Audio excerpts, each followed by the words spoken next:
Hello guys, so in this session we will learn about storage management. So in the working of a modern computer system, memory plays a central role.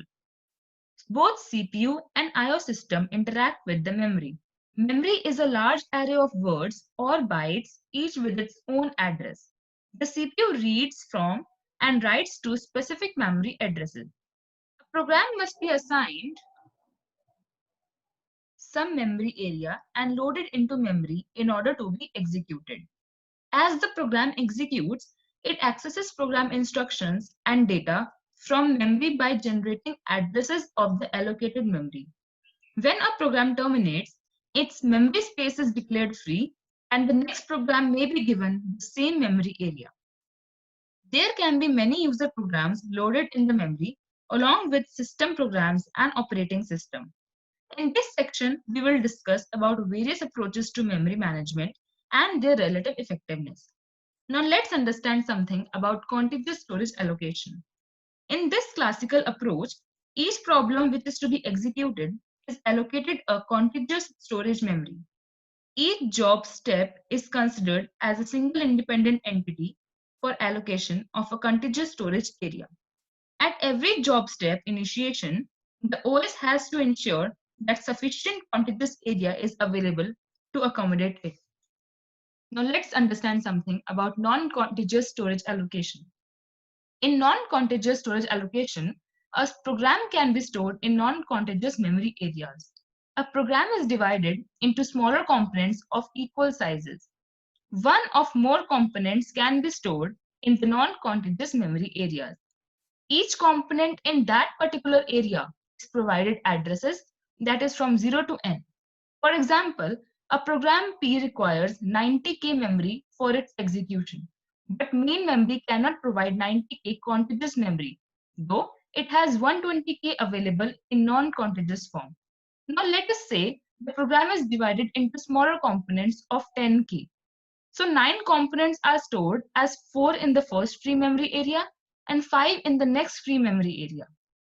Now that we have seen that a program can be stored at non-contiguous locations, suppose even if we use all available memory areas, still the program cannot be loaded into the main memory because the total free memory is still less than the size of the program.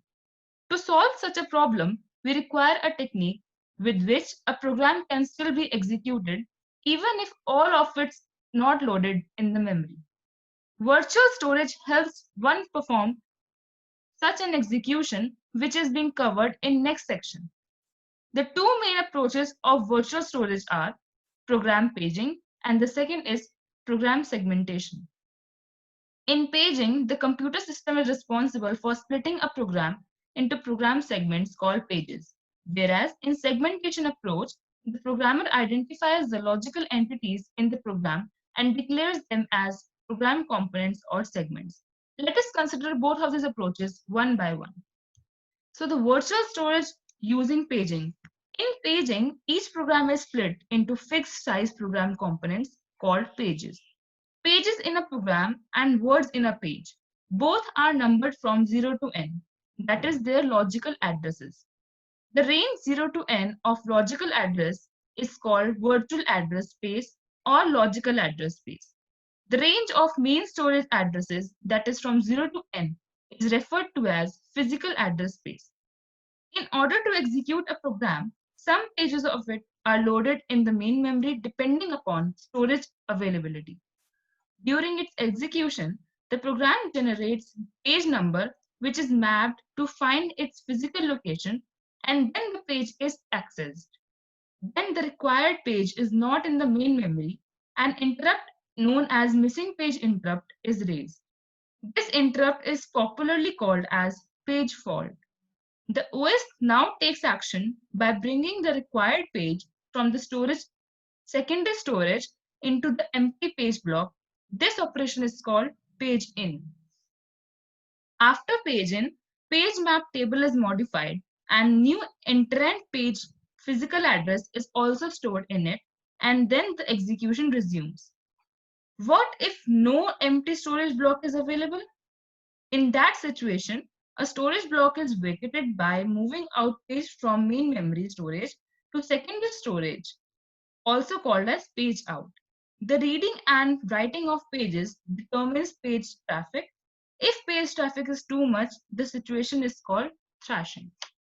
Now let's understand something about virtual storage using segmentation.